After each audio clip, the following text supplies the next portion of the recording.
नमस्कार पारिवारिक बंधु।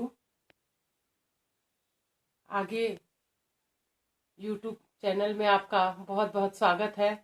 शायद आपको जो परिचर्चा कल हुई थी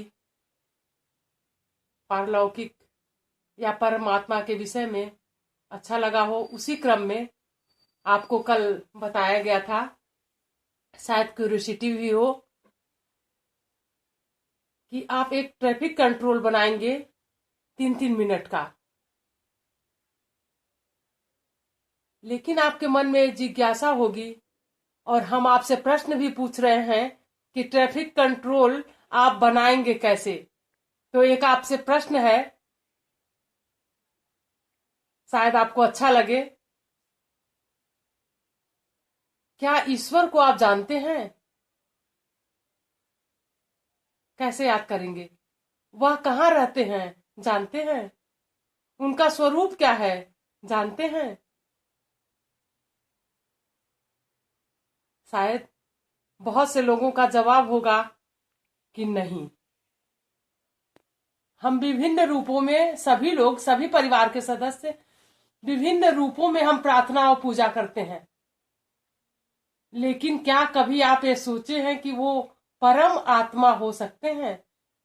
लाइक उदाहरण के लिए हम बहुत अच्छी तरह आपको समझा दे रहे हैं कि कोई लोग दुर्गा जी की पूजा करते हैं, कोई लोग गणेश भगवान की पूजा करते हैं, कोई लोग हनुमान जी की पूजा करते हैं, कोई लोग शनि देव की पूजा करते हैं, ठीक है।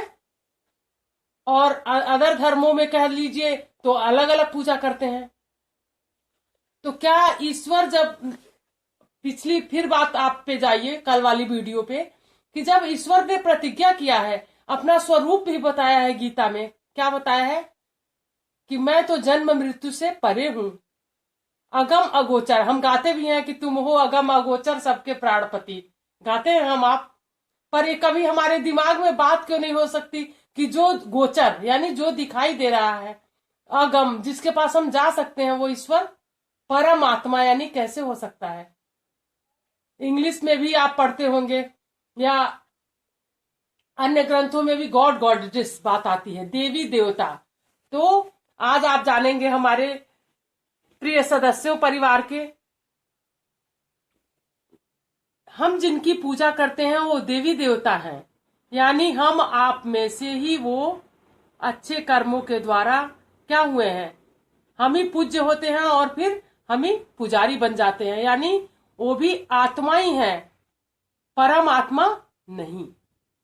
अब आपके बात, परम आत्मा आप सीधे से पहचान उनकी कर लीजिए कि परम आत्मा कभी भी जन्म मृत्यु से न्यारे हैं, वो कभी भी जन्म नहीं ले सकते हैं।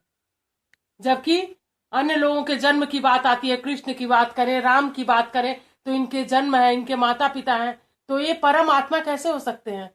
दूसरी पहचान आप ये बना सकते हैं कि परम आत्मा यानी ईश्वर, जिसको सभी लोग, पूरी सृष्टि, पूरी दुनिया, सभी धर्मों के लोग मान्यता दें। तो क्या सभी धर्मों में सभी लोगों की मान्यता है? नहीं, ठीक है, सभी लोगों की मान्यता नहीं है ना। तो शायद आपको अच्छा भी लग रहा होगा जान करके। तो परम आत्मा जो है, उनका कोई रूप नहीं है, उनके कोई माता पिता नहीं है।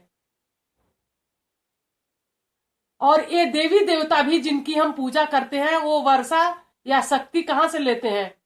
परमात्मा से ही लेते हैं। तो क्यों ना हम डायरेक्ट कनेक्शन कहां से लें? अपने बाबा से, यानी शिव बाबा। फिर आप आ जाएंगे अपने शिव बाबा पे। शिव बाबा से मतलब है शिवलिंग, इसीलिए शिव की लिंग की पूजा की जाती है। यानी उनका कोई आकार नहीं है। ज्योतिर्बिंदु क्यों कहा जाता है?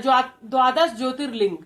तो वो आत्मा के समान ही छोटे से बिंदु स्वरूप है, ठीक है, लेकिन गुणों में वो महान है, परम है। इसीलिए उनके आगे आत्मा वो भी है छोटे से, लेकिन वो जन्म मृत्यु के चक्र में कभी भी नहीं पड़ते हैं। और वो गुणों के सागर हैं, हम गुणों के गागर हैं। स्वरूप उनका ज्योतिर्बिंदु है, आत्मा का भी ज्योति स्वरूप ही है, लेकिन वो गुणों के खान है, वो हमारे माता पिता है, वो सृष्टि के चलाने वाले हैं, हम सृष्टि में पार्ट बजाने वाले हैं।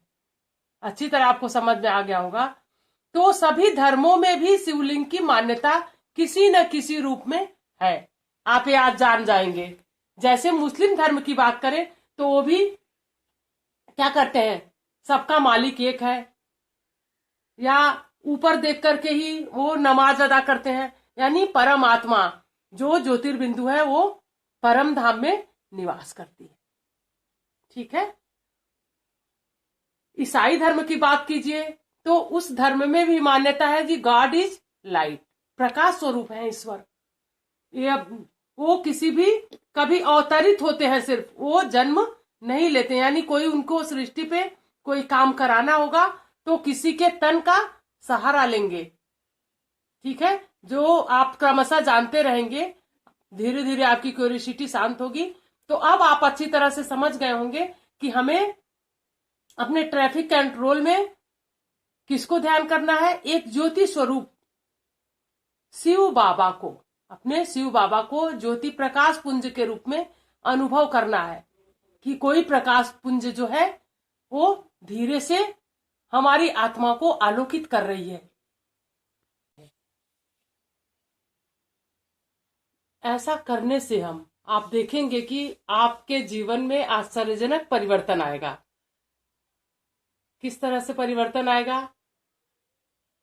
क्योंकि ईश्वर के कल भी बताया गया था कि उनका महावाक्य है कि याद से आपको, उनको याद करने से आप उन देवी देवताओं के जैसे ही बन रहे हैं जिनकी आप पूजा कर रहे हैं। तो क्यों ना हम पूजा करने से हम वैसा ही बन जाएं। तो ये बनेंगे कैसे? और बनाने वाला सिर्फ और किसी गॉडेस के हाथ में नहीं है, सिर्फ गॉड के हाथ में है, परम आत्मा शिव बाबा के हाथ में है। उन्हीं के याद से हमारा विकर्म विनाश होगा और हम देवी देवता के रूप में बन पाएंगे। तो आज इतना आप जाने कि ईश्वर, आप इतना जान गए कि ईश्वर का स्वरूप कैसा है, हम याद कैसे करें। आगे आप इसी क्रम में जानेंगे कि जब वो परम आत्मा है, बताया गया कि आत्मा के समान ही उनका स्वरूप है, तो उस आप आगे जानेंगे कि आत्मा, हमारा स्वरूप क्या है, हम कौन है, कहां से आए हैं, कहां जाना है और किस उद्देश्य से परम आत्मा ने हमें सृष्टि पे भेजा है। इस क्रम में आप जानेंगे। Thank you, have a nice day.